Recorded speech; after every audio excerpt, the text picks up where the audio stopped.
toutes et à tous, bienvenue à la cinquième webconférence de notre programme Allo Hémato. On est en plein septembre rouge, mais vraiment c'est la troisième édition, donc il était logique qu'on fasse, une webconférence élargie et non pas que NMP. Donc bienvenue à tous nos copains de galère, quelle que soit leur hémopathie. Alors, on va tout de suite, je vais vous donner les petites informations côté pratique. Vous avez 2 espaces, un chat et un questions-réponses. Vous retrouverez Nassima qui va vous accompagner sur ces 2 espaces. Le chat, c'est un peu pour papoter entre vous. Questions-réponses, c'est bien entendu pour poser vos questions et que notre invité y réponde. Je vous rappelle que le thème d'aujourd'hui, c'est hémopathie maligne et apport de la psychologie. Pour tout nous dire à ce sujet, eh bien, nous accueillons Thérèse Rossi, qui est psychologue clinicienne et praticienne auprès de Ginco, entreprise spécialisée en soins de support. Donc, il est vrai que quand on apprend qu'on a un cancer du sang, c'est un petit peu dur à encaisser. Voilà, il faut arriver à dire le mot cancer, faut arriver à se dire, à se projeter, à voir comment on va bouger. Donc, Thérèse va nous aider pour avoir les clés pour bien réagir. Et puis, bon, dans le cadre des NMP, par exemple, c'est des maladies incurables. Il faut apprendre à vivre ensemble, vivre ensemble avec cette espèce de foutu sac à dos qui nous accompagne, partout. Et puis, par exemple, dans le cadre des myélofibroses primitives ou secondaires, il y a, je pense, puisque ce n'est pas mon cas, ce sentiment perpétuel d'avoir une épée de Damoclès au-dessus de la tête. Ouais, alors on a plein, plein, plein, plein de questions, on s'interroge, on doute.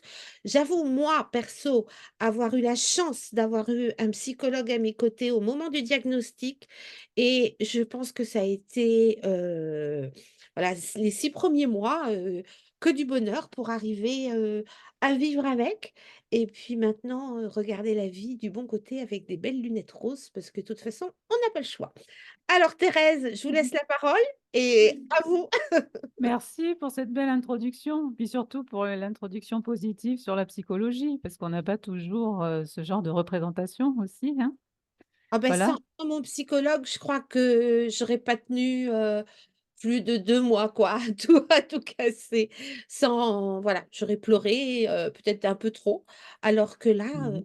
il m'a appris, juste à mesurer et à positiver. Ben voilà, c'est un petit peu ça qu'on va essayer de faire aujourd'hui. On va essayer peut-être déjà de comprendre ce qui se passe quand quand on apprend qu'on a une maladie grave de cet acabit. D'abord, la première chose que je voudrais vous, vous dire, et si je puis dire, c'est un scoop énorme, c'est que vous n'êtes pas qu'un corps. Voilà.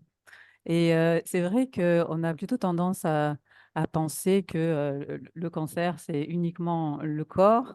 En vérité, le cancer, bah, c'est une maladie qui, de fait, va impacter tout, absolument tous les domaines de votre vie. Voilà, ça c'est le deuxième scoop. Et c'est un petit peu aussi pour ça qu'on s'occupe ben, de la prise en charge globale du patient maintenant et qu'on y met un accent fort, hein, sur ce qu'on appelle la qualité de vie. Parce qu'effectivement, voilà, pour ces raisons-là, principalement, c'est que la maladie grave et chronique, de fait, dure dans le temps et en plus, elle affecte énormément tous les autres domaines de votre vie. Ouais, on parle. Là, vous avez un exemple sur cette jolie roue que je vous ai présenté, mais il y a d'autres critères aussi, il y a d'autres domaines de vie, hein. Il n'y a pas seulement ceux-là. Là, il y en a 10, mais on peut aussi en trouver plus de 14 en fonction des roues. Mais voilà, vous voyez que là, globalement, euh, ça impacte tout dans la vie d'un individu. Et cet impact, il commence donc avec l'annonce. Et c'est pour ça donc, que je vous ai donné, Pauline, si vous voulez bien passer au slide suivant. Merci. Je vous ai mis le témoignage de Christine, que j'aime beaucoup, parce qu'en fait, il est très parlant par rapport à ce que disent la plupart de mes patients, hein, voire tous. Il parle de tsunami, figurez-vous. Voilà. Le tsunami, je pense que c'est une image assez parlante. Moi, en tout cas, elle m'a beaucoup parlé. Et parce qu'il s'agit de cette vague qui emporte tout sur son passage et qui, in fine, vous laisse un petit peu hagard, hein, une fois qu'elle s'est retirée, cette vague. Donc, c'est un petit peu de ça dont on va parler aujourd'hui, euh, pour que vous compreniez et surtout pour que vous soyez un petit peu apaisé par rapport à ce que vous ressentez, pour que vous compreniez un petit peu ce qui se passe dans le psychisme de vous, d'ailleurs, pour commencer, et des personnes qui reçoivent une nouvelle aussi fracassante. Voilà, ce qu'on peut le dire comme ça, un impact extrêmement violent dans le psychisme, hein. Cet impact, il s'appelle traumatisme. Moi, voilà, je l'appelle comme ça. Effectivement, je l'appelle traumatisme. C'est pas moi qui l'appelle comme ça, mais je pense qu'il s'apparente justement à un trauma. Le trauma, d'ailleurs, la définition, vous l'avez ici, il correspond au bouleversement psychologique, à l'effraction des défenses psychiques et à la confrontation inopinée avec le réel de la mort. C'est-à-dire que, quel que soit ce traumatisme, ça peut être un accident de la route, ça peut être voilà, toute autre chose. En tout cas, c'est tellement impactant et c'est tellement violent que ça a des effets sur notre cerveau et sur notre corps également, au même titre que la maladie et que les traitements. Et donc, il va falloir tenir compte aussi de cet impact-là. D'accord? Quand on subit un traumatisme pareil, il faut savoir qu'il y a trois façons de s'y adapter, si je puis dire. Dans un premier temps, c'est de lutter. Voilà. Il y a des gens qui, tout de suite, combattent, se disent je vais me battre, je vais y arriver, etc. Ça va être dur, mais je vais faire preuve d'une grande combativité. Ils sont dans l'action.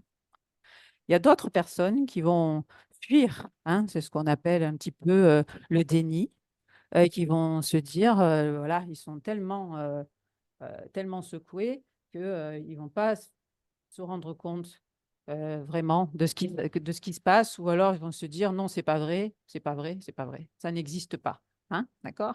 Et d'autres vont réagir en étant complètement figés. Voilà. Il n'y a plus aucune réponse physiologique, il n'y a plus de réponse, si je puis dire, émotionnelle associée à l'impact.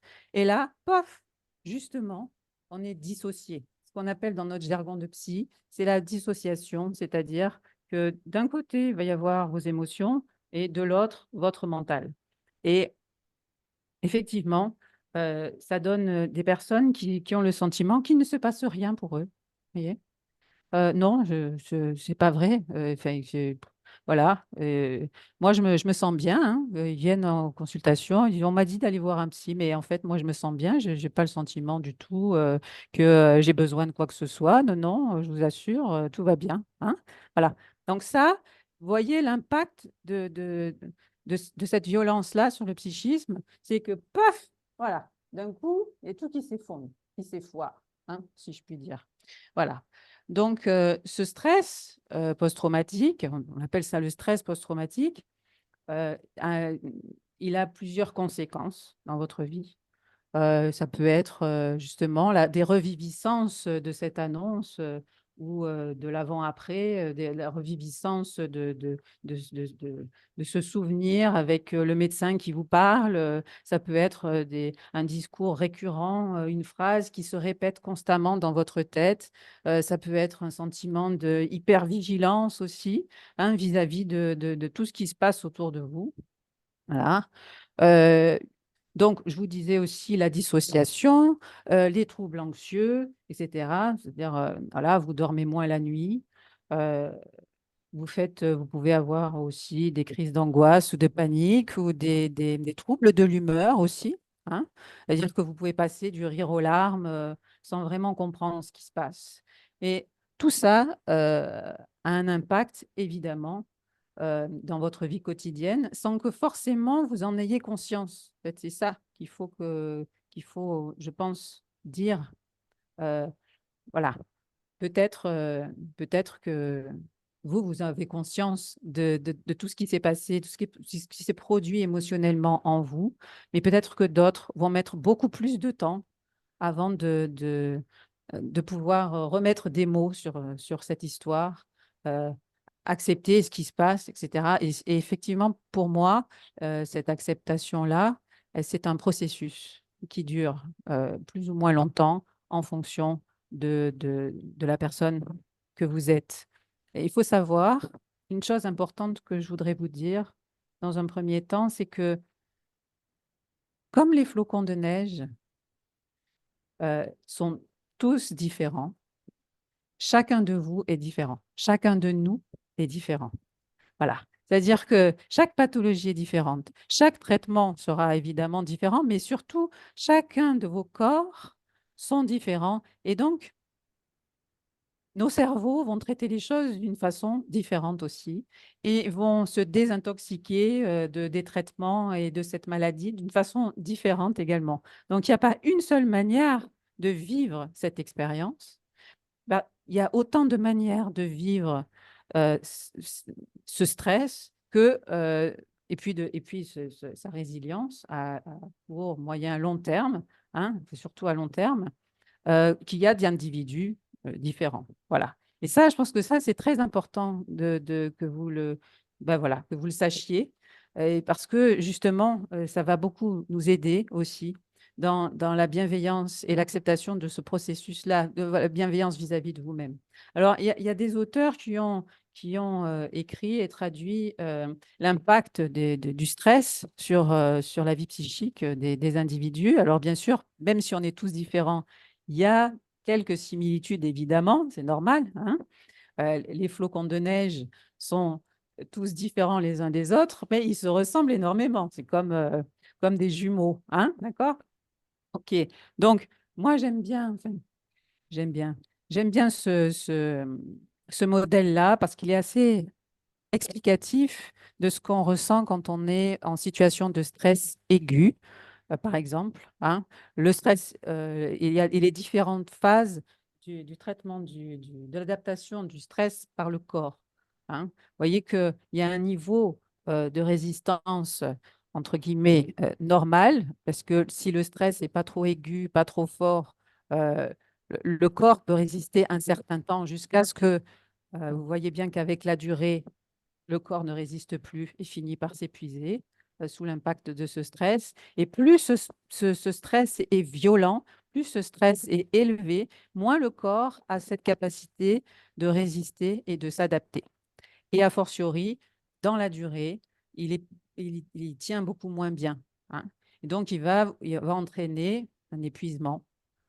Il faut quand même savoir que déjà, vous êtes épuisé par la maladie. Déjà, vous êtes en plus vous avez les traitements et encore en plus, vous avez ce stress. Donc, ce stress, si je puis dire, il est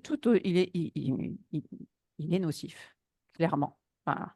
Donc, votre corps, euh, il n'a pas forcément besoin de se surrajouter en plus du stress déjà à ce qui est en train de vivre. Mais de fait, ça entraîne toujours plus de fatigue. D'accord? Voilà pourquoi ben vous allez avoir effectivement une fatigue énorme qui va durer dans le temps parce il faut que votre corps supporte tous ces effets et tous les effets, si je puis dire, délétères de l'impact, des multiples impacts liés à cette maladie, parce qu'évidemment, les impacts, ils sont également au niveau, pas seulement au niveau psychologique, mais de fait, ils sont aussi des impacts au niveau social, au niveau professionnel, hein, euh, voilà, au niveau familial, au niveau de votre vie intime, de couple, etc., etc., toute la roue qu'on a vue à la base, d'accord? Comme tout est impacté, de fait, vous n'êtes plus tout à fait les mêmes. Sachez effectivement, je pense qu'il y a un avant et un après. Et que pendant toute la durée de ce processus, il va falloir retourner, ben, si je puis dire, je dis retourner, mais en vérité, pour la plupart des gens, c'est pas ça, accepter de se tourner vers soi, pour une fois, si je puis dire. Voilà.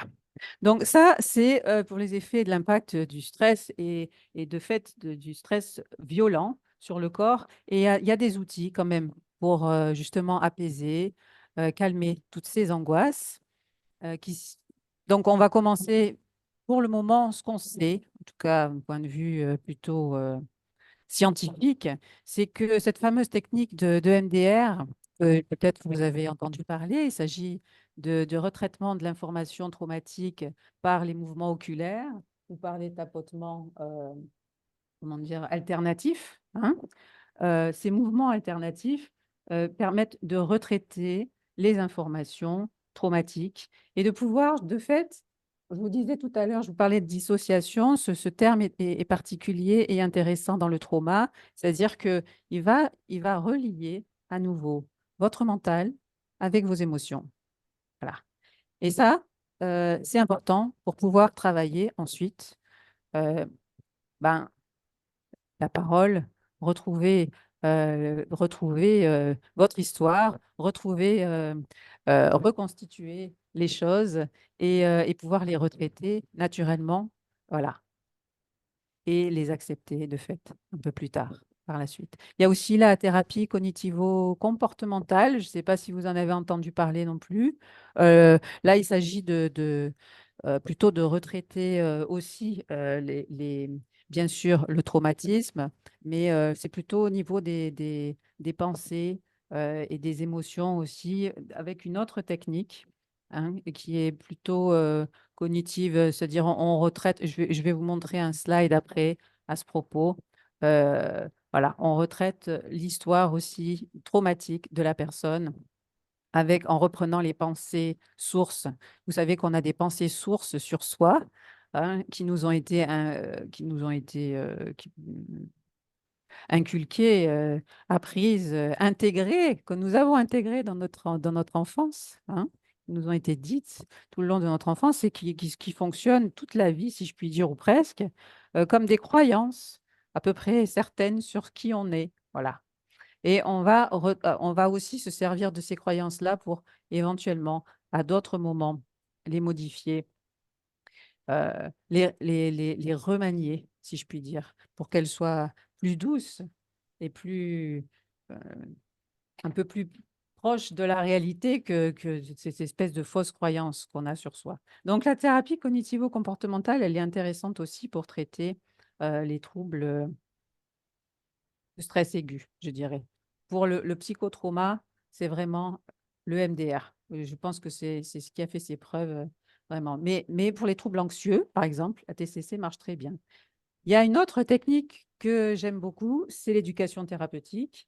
Moi, je suis tout à fait adepte de cette technique parce que, pour les raisons que je vous donnais tout à l'heure, moi, je pense que le patient, qui mieux qu'un patient sait ce qui lui va bien, sait comment il peut s'adapter à lui-même, sait comment parler de lui et se connaître. Voilà. Et l'éducation thérapeutique permet aux patients, justement, non pas d'avoir des directives médicales, mais grâce au médical, justement, de pouvoir retrouver ses ressources personnelles pour mieux se connaître, apprendre à se comprendre et à comprendre tout ce dont, et surtout à maîtriser ce qui lui fait du bien.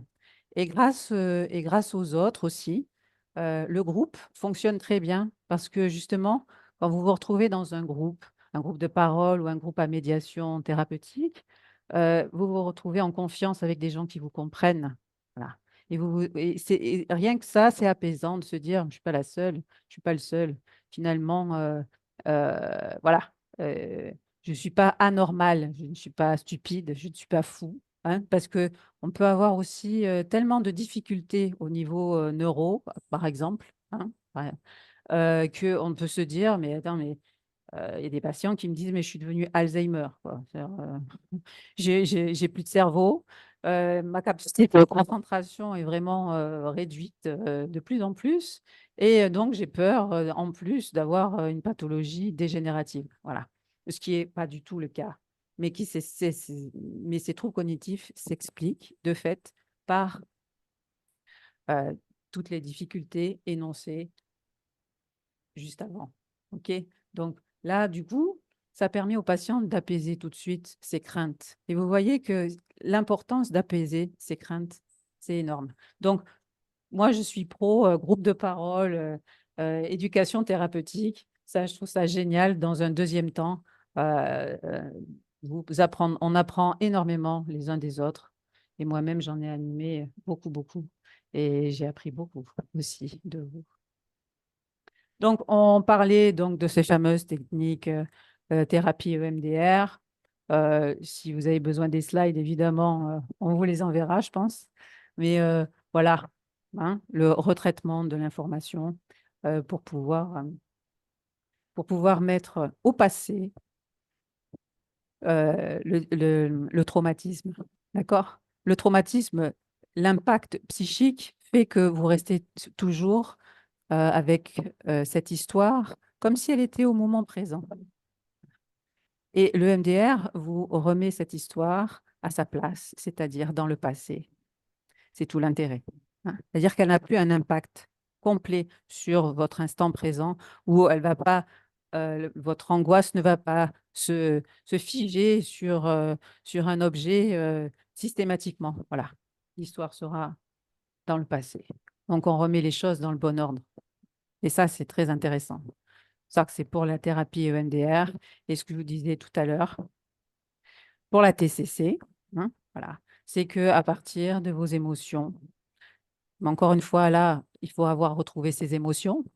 Sûr que quand on est dans le déni, dans la fuite et qu'on est dissocié, reparler de ses émotions, c'est quand même assez compliqué. Donc, moi, je précise que si vous êtes effectivement en mesure d'exprimer, de connaître, de rencontrer vos émotions, c'est bien de pouvoir faire pratiquer la TCC va évidemment vous aider à changer aussi votre estime de vous-même, hein, par exemple, parce qu'effectivement, euh, ça a un impact, le trauma et l'angoisse peut avoir aussi un impact violent sur votre estime de vous-même parce que vous allez vous voir d'une façon différente. Vous allez vous dire que, en fait, voilà, pour X, Y raison, puisque vous êtes triste, puisque vous êtes malade, ben forcément, les gens vont vous voir comme un boulet. Vous êtes plus comme avant. Alors, vous allez stresser, angoisser parce que vous n'arrivez plus à retrouver vos mots, parce que vous n'arrivez plus à suivre une conversation qui dure 2 heures, parce que moi, ce que je suis en train de vous dire, vous êtes déjà en train de vous déconnecter parce que vous en avez, c'est déjà trop long. Voilà, d'accord? C'est pour ça que je ne vais pas tarder à m'arrêter, parce que sinon, je vais vous mettre une tête comme ça. Voilà. Et du coup, ces manifestations anxieuses, à mon sens, ce sont des émotions qui n'ont pas été reconnues, qui n'ont pas été exprimées. Et il va être temps et nécessaire de les retrouver pour mieux, évidemment, les identifier, les accepter, mais aussi, surtout, les exprimer à vous-même déjà. Ce qui se conçoit bien s'énonce clairement, n'est-ce pas? Donc, l'idée de la psychologie, c'est de concevoir pour soi-même déjà euh, ce qui se passe pour vous. Et Dieu sait qu'il s'en passe des choses. Et Dieu sait que euh, vous vous reconnaissez plus. Mais je le sais. Voilà. Et qu'il va falloir réapprendre, voire apprendre complètement, savoir qui vous êtes maintenant.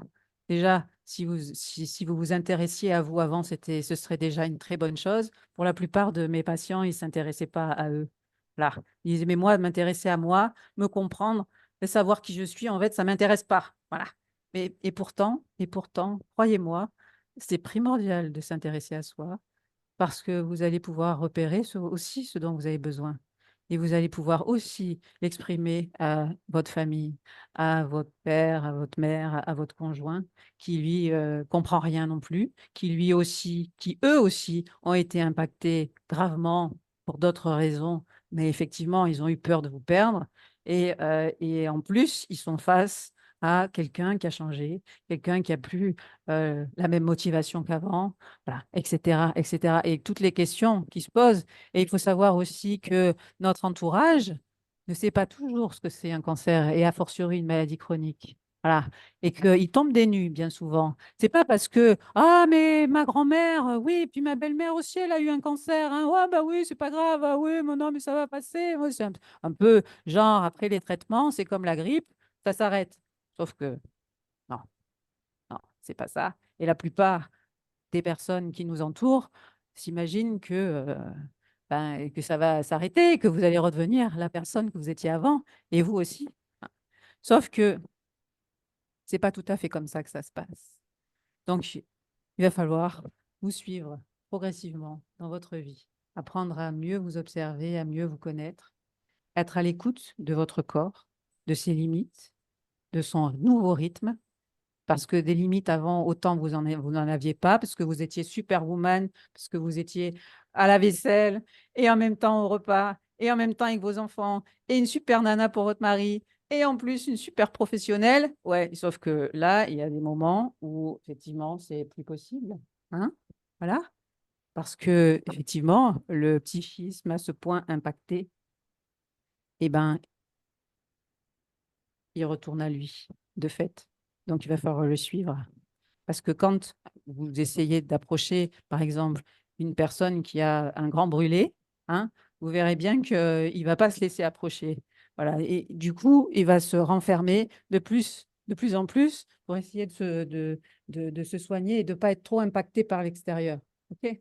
Eh ben, quand on a une maladie grave, c'est un peu ça. On a une tendance au repli. Mais cette tendance, elle n'est pas grave, elle est normale dans un premier temps. Parce que le psychisme a trop besoin de son énergie pour déjà traiter tout ce qu'il a à traiter. Hein. Voilà. Et donc, l'extérieur, on verra après. Vous verrez que les priorités sont plus les mêmes, les envies sont plus les mêmes. Voilà. Tout change. Tout change. Mais ça prend du temps. Voilà.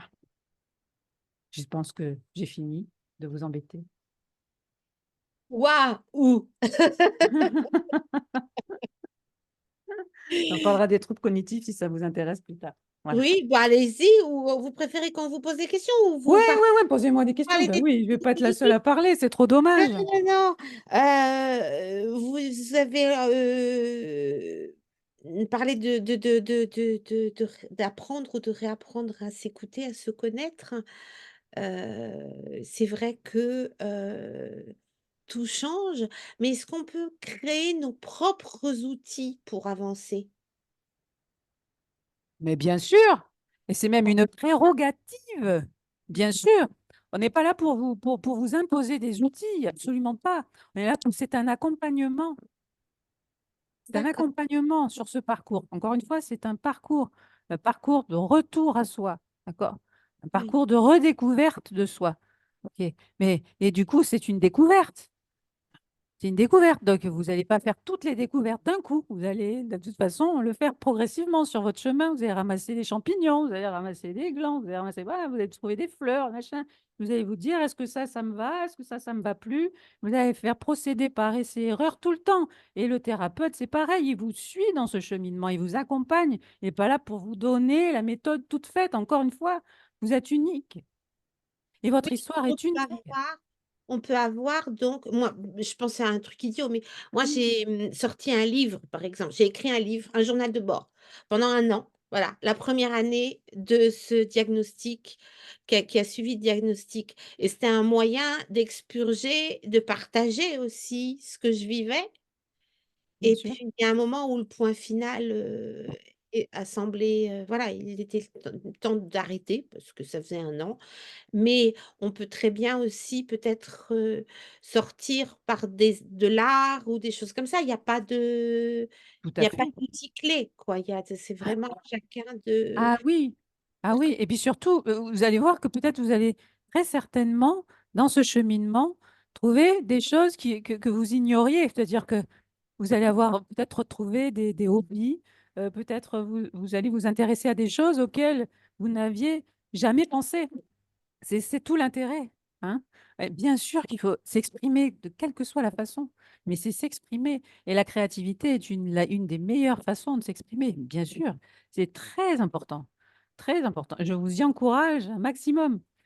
Et voilà pourquoi aussi le groupe et le groupe à médiation thérapeutique. Quand je dis médiation thérapeutique, je dis ça peut être, c'est autant la sophro que le dessin, que j'en sais rien, le macramé, ce que vous voulez. Vous pouvez faire, vous pouvez vous mettre à tricoter, vous pouvez vous mettre à écrire, effectivement, des poésies, quoi que ce soit.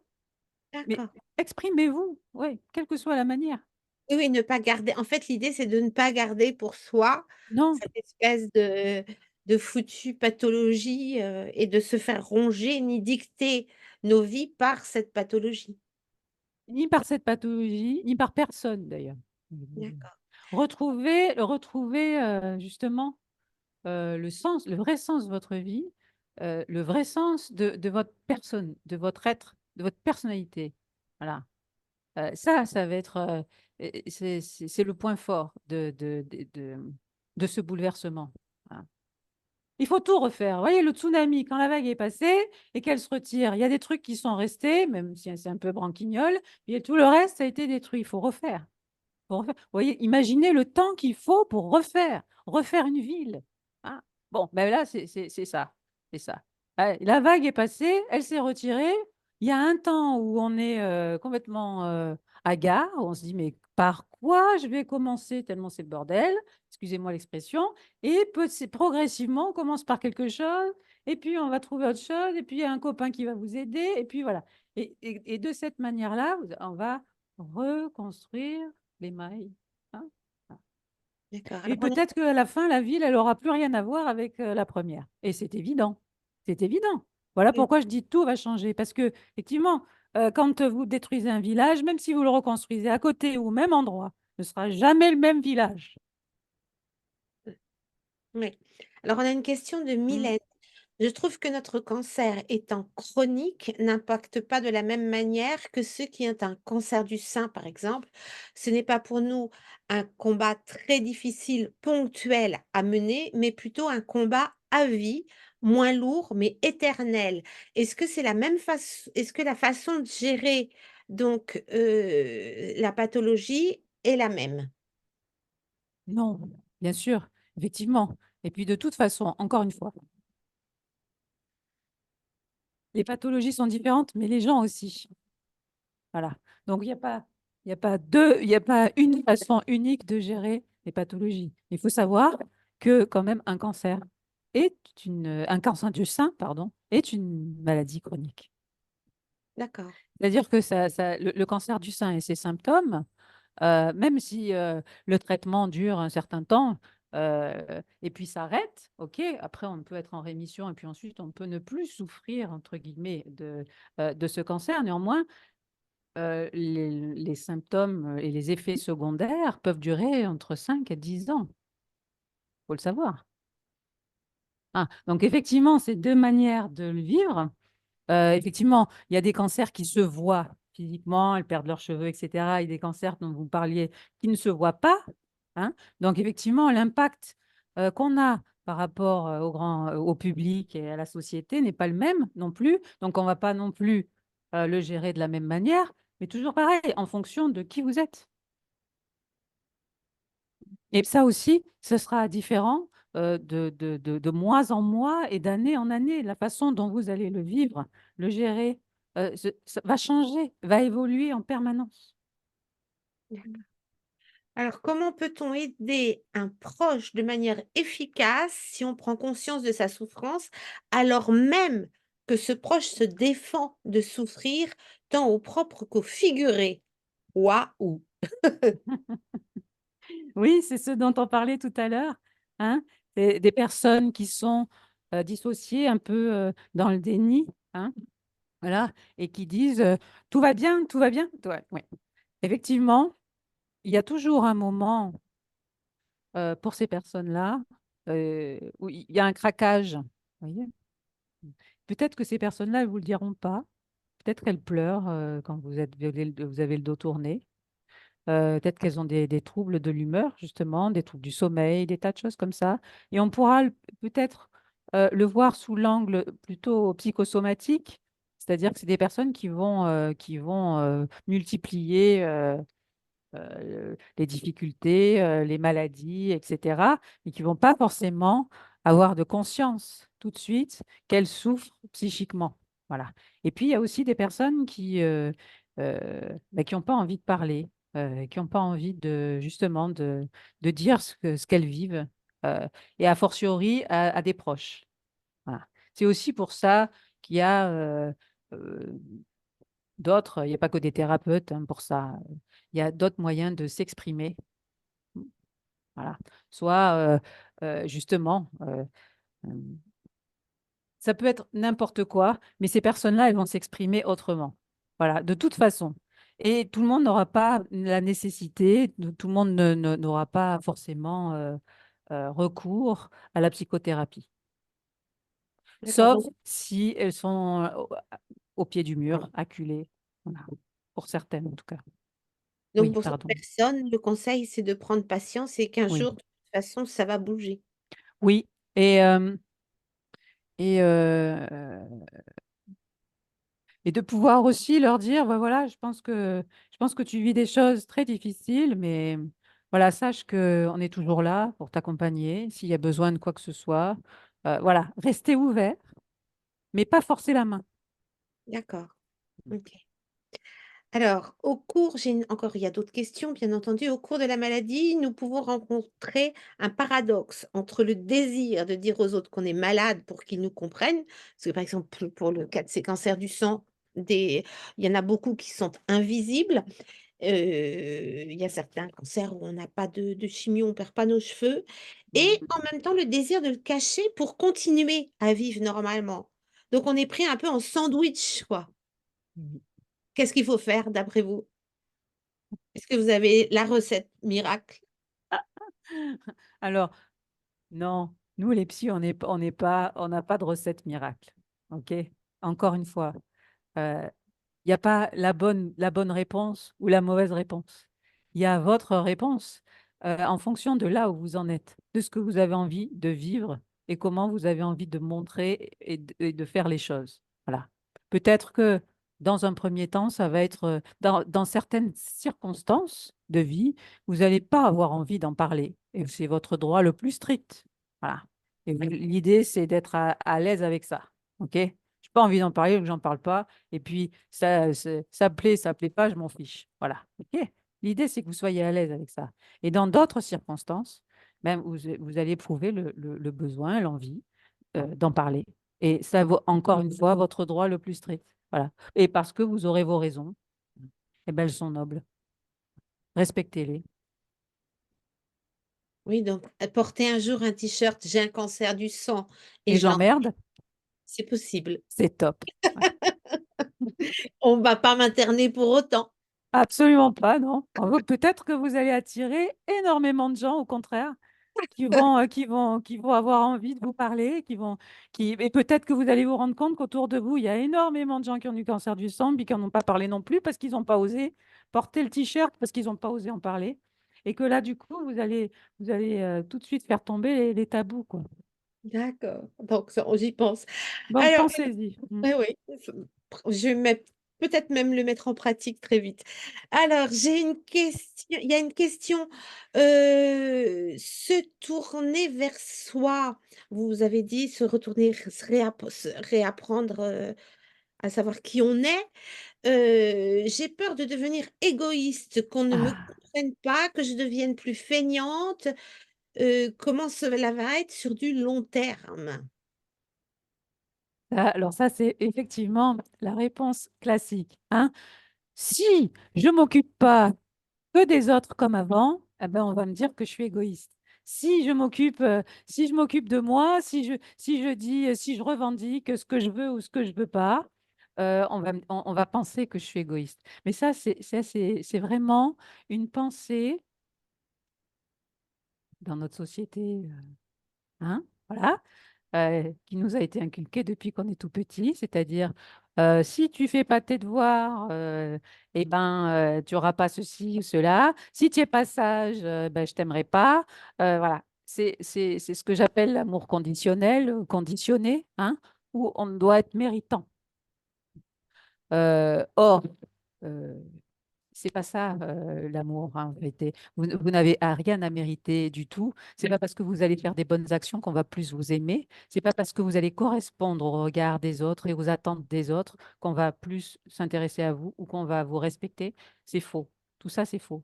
Donc, l'idée, c'est pas de devenir égoïste, de penser que à vous. Non. Euh, sur le long terme, l'idée, c'est vraiment d'arriver à vous donner une place, une vraie place, pour vous faire respecter, pour que les autres vous entendent et respectent vos besoins. Vous avez le droit de ne pas avoir envie de sortir à l'anniversaire de Brigitte parce que vous êtes fatigué. Et même si elle vous en veut, bah, tant pis pour elle. Mais si vous n'avez pas envie d'y aller parce que vous ne pouvez pas, pour X, Y raison, peu importe vos raisons, après tout, eh ben, vous avez le droit de dire non. Voilà. Vous avez le droit de ne pas faire plaisir à tout le monde. Ça, c'est très important aussi. Et ça peut faire l'objet d'un travail euh, fortement intéressant sur l'amour de soi, l'estime de soi, le fait de mériter ou pas, dans dans quel contexte vous êtes actuellement, hein? Voilà. Est-ce que vous méritez ça? Et qu'est-ce qu'on doit faire justement quand on est face à un entourage qui dit, qui est en bonne santé, hein, la plupart du temps et qui dit: «Bon, ben, allez, bouge-toi, quoi». Mm. Évidemment, Prends sur toi, l'entourage. bouge-toi, oh, quand même. Et oui, et oui, on est souvent confronté à ça parce qu'effectivement, l'entourage ne comprend pas toujours que vous ne soyez pas comme avant. L'entourage attendra toujours que vous redeveniez comme avant. Et c'est là où est la pression pour vous. C'est ça, la grande pression. Et c'est pour ça que vous avez besoin vraiment d'être soutenu et accompagné, et aussi par vos congénères qui vivent la même chose que vous. C'est vraiment, on remet les choses à leur place. D'accord? Euh,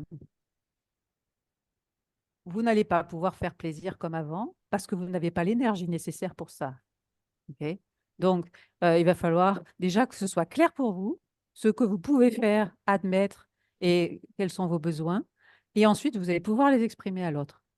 Et ensuite, vous allez aussi pouvoir agir et dire sans culpabiliser. Ça, c'est magique. Voilà. Ne culpabilisez plus. Vous allez progressivement déculpabiliser. Ça, c'est un grand problème de notre société aussi. On se culpabilise de de tout ce qu'on fait pas bien. Voilà. On Oui, est mais là, on a éternellement insatisfait. Pardon? voilà, l'exemple de Yann. J'étais très active, beaucoup de projets, de passion. Hormis la compréhension, l'acceptation de la maladie, le plus difficile a été de ne plus pouvoir en faire autant qu'avant, C'est ça. moins d'envie, plus de fatigue. C'est ça. Exactement. Donc ça, c'est Exactement. aussi un cheminement intérieur de se Tout à dire fait. oui. Alors moi, Tout à fait. mon astuce, c'est de dire que je suis comme les chats et que j'ai plusieurs vies.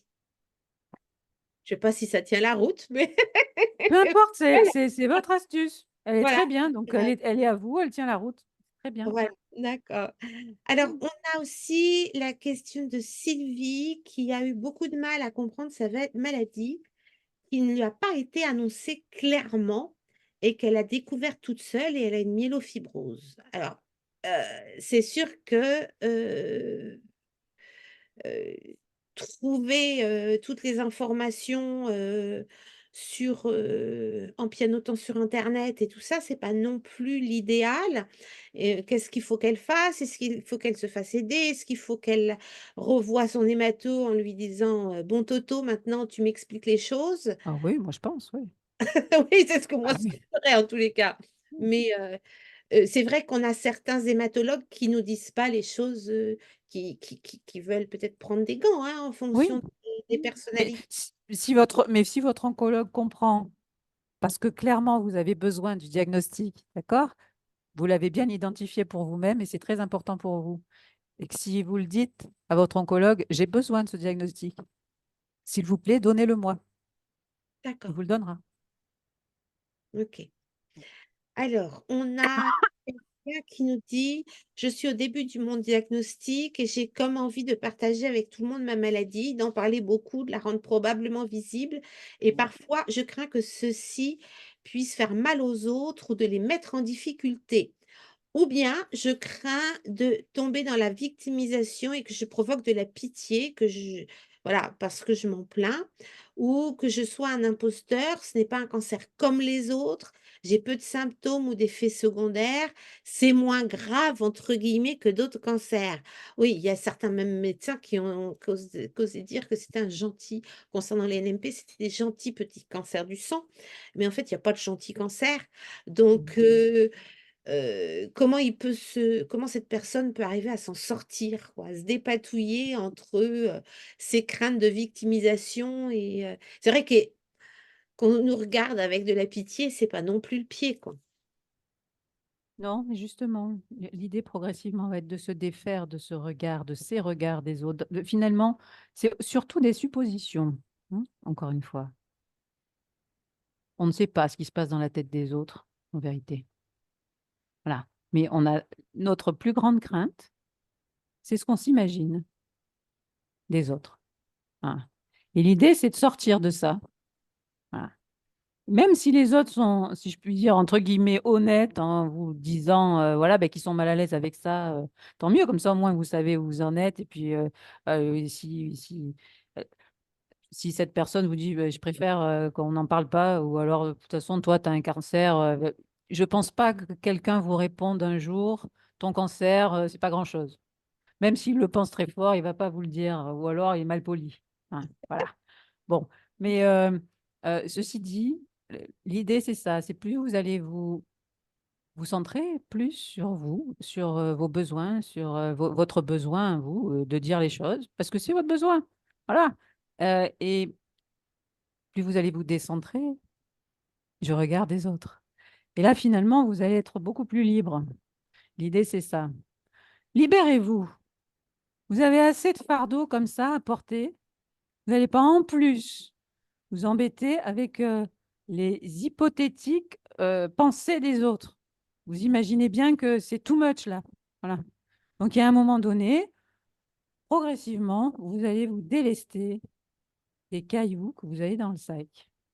Et vous allez voir que bah ça va aller beaucoup mieux pour vous aussi, et pour votre corps aussi, et pour votre psychisme. Mhm. Faites-vous accompagner. D'accord. Je vous assure, ça aide beaucoup. Donc par exemple, il y a aussi quelqu'un qui nous demande s'il est plus raisonnable de voir un psychologue avant un traitement, un interféron par interféron, l'interféron étant réputé pour, déprimer quand même un petit peu dans les Mhm. effets, indésirables. Est-ce qu'il vaut mieux voir le psychologue avant ou pendant le trait ou d'attendre d'avoir le traitement pour voir le psychologue? Là, encore une fois, c'est vous qui voyez. Je sais que dans les hôpitaux, maintenant, c'est assez systématique. On vous adresse au psychologue, pas avant, mais au moins à l'annonce du diagnostic, comme c'est le cas, ça a été le cas pour vous, Karine. Mais au moins pendant les traitements, la plupart du temps, vous y avez droit. Je ne sais pas comment ça se passe pour les autres, mais a priori, moi, je pense que plus tôt c'est pris en considération, tout ça, c'est-à-dire dès l'annonce du diagnostic, et mieux c'est quand même. Et ouais, je pense que c'est mieux. Mais après, si chacun voit midi à sa porte, comme on dit, hein. Mm. Et là, quand on est dans le cas des maladies chroniques, quoi, des cancers chroniques, on Mm. sait que, bon, pour l'instant, on suppose que ça va pas s'arranger, on sait que ça peut se dégrader, on ne sait pas si c'est une histoire de 6 ans, de 6 mois, comment s'investir? Comment se projeter? Comment s'investir sur l'avenir? Voilà, c'est pas toujours évident, quoi, puisqu'on Non. est sur des maladies rares, pas vraiment, voilà, chaque cas est différent Mm. sur le plan purement médical, donc comment Mm. arriver à aller, de l'avant? Justement, justement, encore une fois, il n'y a que le changement qui ne change pas, et l'être humain est toujours en évolution. Il faut toujours garder ça à l'esprit.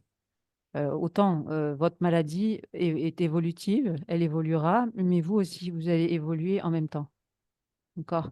Donc, on peut se projeter. Ça ne veut pas dire que ce soit une projection immuable, hein. C'est important de se projeter, d'avoir des objectifs. C'est important. Mais rester quand même attentif à la progression de ce qui se passe, entre guillemets, au jour le jour, quoi. Hein, voilà. C'est pour ça que c'est important d'être accompagné. C'est que, voilà, on ne s'emballe pas. On respecte le rythme qui est le nôtre, le rythme psychique et aussi le rythme du corps. Et les deux vont aller ensemble, en fait. Voilà. L'idée, c'est vraiment de retrouver un équilibre entre la progression de cette maladie et ce que le corps en fait, en dit, et comment il s'exprime, et aussi euh, votre capacité d'adaptation à lui. Voilà. Il faut D'accord. retrouver cet équilibre-là. C'est très important. Oui, et là, il y a quelqu'un qui nous signale ne pas accepter ces moments de fatigue. Et bien sûr qu'il y a beaucoup de patients qui n'acceptent pas d'être fatigués, qui n'acceptent pas, c'est ce que disait l'autre dame tout à l'heure, elle n'accepte pas d'être amoindrie, hein, d'avoir des capacités moindres qu'avant, d'avoir moins de concentration, d'être moins performant parce qu'on exige toujours de nous d'être toujours plus performant et donc on ne supporte plus la fatigue. C'est tout à fait compréhensible. Tout ce qui est chronique, par définition, c'est long et des fois, c'est extrêmement lourd, cette chronicité. Elle est difficile à vivre. Et de fait, on en a marre d'être fatigué, on en a marre des symptômes et on a le droit de dire, Ma- pardon, mais merde, voilà. C'est insupportable. Au bout d'un moment, j'ai pas envie d'être fatigué, donc j'ai pas envie de me reposer. Oui, oui, c'est humain. Voilà. Sauf que notre corps, il est ce qu'il est. Et je pense qu'à un moment donné, on a besoin aussi d'être un peu plus doux avec soi-même, c'est-à-dire, vous avez le droit aussi de parler à votre corps et de lui dire, tu sais, comme à quel point ça doit être dur pour toi. Est-ce qu'on se rend compte de tout ce qu'il subit? Parce qu'il y a notre tête qui voudrait, qui exige, hein, et puis il y a le corps et tout ce qu'il assume, tout ce qu'il prend depuis des mois. Voilà. Et tout ce qui fait le corps, c'est pas pour vous embêter, c'est ce qu'on croit, mais non, il veut pas vous embêter. Il veut juste essayer, lui, euh, de surmonter, de guérir, d'aller plus loin. Mais ça lui prend une énergie folle. Et c'est pour ça que vous êtes fatigué. Donc, il a besoin aussi de toute votre compassion. Voilà. Et ça peut aussi,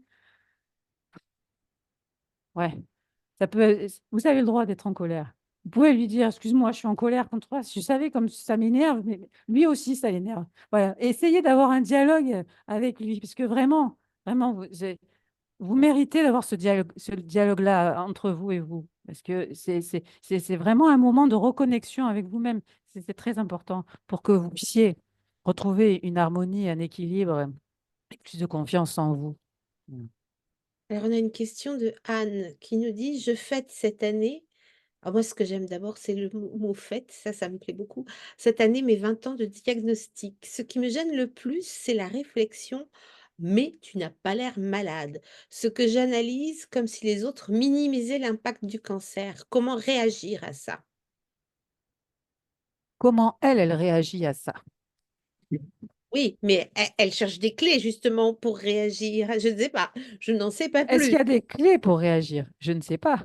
Quelles sont ses réactions à cette dame, véritablement? Est-ce qu'elle est en colère? Est-ce que ça l'attriste? Voilà. Soyez clair avec vous-même. Si ça vous attriste, vous avez le droit de dire, ben, je suis franchement peinée par ta réflexion, tu vois, parce que tu sais pas de quoi tu parles. Mmh. Voilà. Et moi, ce que je vis, tu n'en sais rien. Moi, je ne sais pas non plus ce que tu vis, mais tu ne peux pas juger ce que je vis. Voilà. Ça peut être ça. Ou alors, ça peut être, si vraiment vous êtes en colère, vous pouvez l'envoyer bouler, mais ce serait dommage parce que l'autre ne comprendrait pas qu'en fait, oui, et ben, il vous a pas, il a des représentations sur ce que vous vivez et ça peut être justement le moment de partager autour. avec cette personne autour de ces représentations de ce que vous vivez versus ce que vous vivez vraiment. Et ça peut lui apprendre beaucoup de choses. Vous ignorez tout ce que vous faites passer comme message aux autres. Vous ignorez tout ça. Tout ce que j'ai entendu, appris et vécu avec vous a changé ma vie. Et je ne le répéterai jamais assez, vous êtes des exemples aussi pour les autres. Quoi que vous pensiez, quoi que vous croyez, même si vous pensez que vous êtes un boulet, que vous ne servez plus à rien, etc., c'est complètement faux. Ça vient réveiller énormément de choses aussi dans les représentations des autres, dans leur manière de voir la vie et comment elle peut être vécue autrement. Voilà. Vous imaginez pas. Mmh. Soyez vous-même, vraiment, soyez authentique, soyez vous-même. Vous verrez, vous allez apprendre, vous allez avoir, vous avez un impact de fait très important sur les autres, très important. La vie est précieuse et vous en êtes l'exemple vivant. Alors La est-ce santé est précieuse et vous en êtes un exemple vivant. Rendez-vous bien compte de ça, parce que les autres, ils sont face à ça aussi. De fait, on ne vit pas seul dans son coin. Il y a toujours pas des dommages collatéraux, mais il y a toujours un impact sur les autres. On n'est pas toujours conscient de ça. et est-ce que ça veut dire que, on peut traduire par, tant pis pour les filtres quoi, enlevez-les, c'est même vis-à-vis des autres? Oui, oui, D'accord. oui, on peut traduire ça, oui. Et vous verrez, moi j'ai beaucoup de patients qui ont de moins en moins de filtres. Ouais. Alors, ça fait le ménage, hein. Ça fait le Ah oui, ménage. ça Ah, ah j'ai ouais. testé, j'ai testé, c'est génial. Ouais. Eh ben, mais bien sûr. Ah oui, ah, bien sûr. Ah ouais. Il faut être prêt à faire le ménage. Ouais. Mais vous savez, quand on a fait le ménage dans la maison, après, on se sent vachement mieux quand même, non? C'est beaucoup Je plus sais pas, belle. moi j'aime bien. Moi aussi. Alors, on a encore des questions, des questions, des questions. J'ai l'impression de bien gérer ma maladie. Je suis hyper combative, on me dit toujours très souriante, très active, très courageuse. Et pourtant, je suis à fleur de peau souvent. D'ailleurs, j'ai une petite larme à l'œil en ce moment. Suis-je finalement déprimée et dans le déni? Pas forcément. Je ne sais pas d'où vient la larme à l'œil en ce moment et par rapport à quoi ça s'est produit, hein. Mais c'est normal de ne pas être que combatif, que de bonne humeur, que dynamique. Vous la connaissez beaucoup des gens qui sont toujours super fresh, hein. Même les gens en bonne santé, ils ont des émotions, ils ont des moments où ils sont tristes, ils ont des choses qui les touchent. Voilà. Vous êtes des êtres humains, a fortiori, je pense, bien plus sensibles. Et de fait, c'est pas pour autant que vous êtes déprimé, mais vous avez été sensible à quelque chose qui s'est dit peut-être là, maintenant, et c'est naturel. Tant mieux, ça veut dire que peut-être, eh, j'ai pas dit que des conneries, point. Mais, euh, mais en tout cas, ça ne veut pas dire que pour autant vous êtes déprimé. S'il y a des moments où vous avez une larme à l'œil, laissez faire, laissez. Une émotion, c'est pas un virus, hein, ça fera de mal à personne, hein, et elle a besoin de s'exprimer, c'est un moyen ça parle de vous, de ce qui vous touche. Et ça, c'est très important. Voilà. OK. Alors, j'ai quelqu'un qui demande comment faire avec son employeur. Parce que Ah. quand on annonce qu'on est malade, on n'a pas du tout Mm. envie de passer par, pour, le malade du service quoi, si on peut dire, vis-à-vis des autres collègues. Est-ce qu'il faut dire, pas dire? À l'employeur? Mmh. Oh, de toute façon, il y a toujours un moment où on passe devant la médecine du travail, hein. Il y a toujours un moment où, effectivement, peut-être il est question d'aménagement, de travail, de temps, l'aménagement thérapeutique, le fameux, comment ça s'appelle, mi-temps thérapeutique ou autre. Voilà. De toute façon, la médecine du travail est au courant. Et ensuite, encore une fois, je pense que tout le monde est différent. Il y a des gens qui vont préférer ne rien dire, et essayer d'assurer justement ce cette nouvelle donne. Mmh.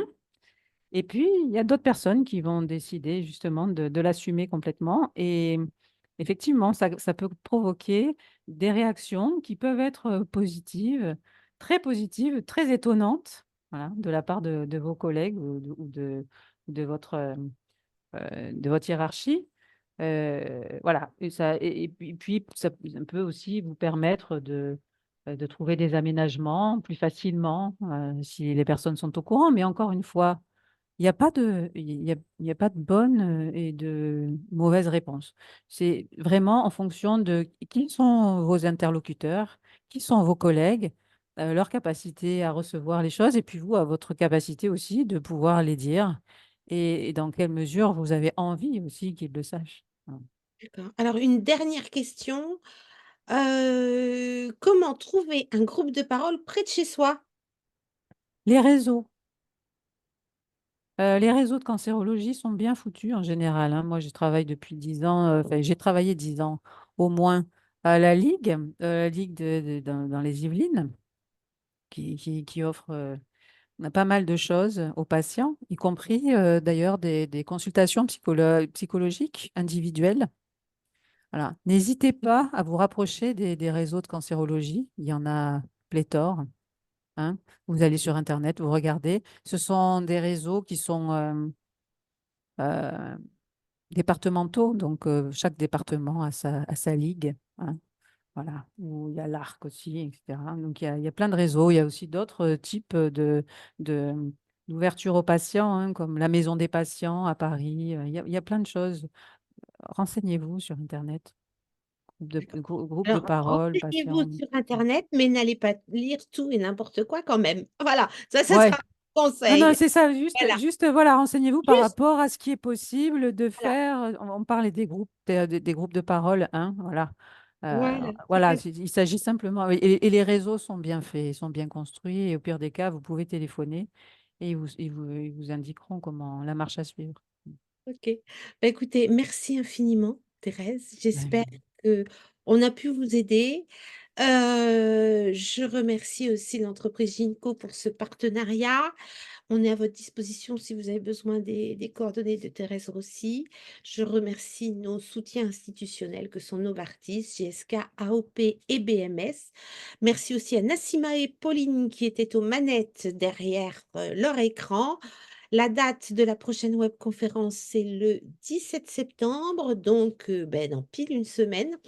Moi, je ne serai pas là parce que, je serai ailleurs, mais Nassima et Pauline vont gérer de main de maître et le thème, c'est cancer du sang et travail, droit et démarche. À l'issue de cette webconférence, vous allez recevoir, un petit mail pour une enquête qui va vous prendre, 2 minutes pour y répondre. Je crois que c'est même pas par mail, ça va être sur votre écran. Merci d'y répondre parce que ça va nous permettre de nous améliorer toujours un peu plus. Merci beaucoup et à très bientôt. Merci à vous tous.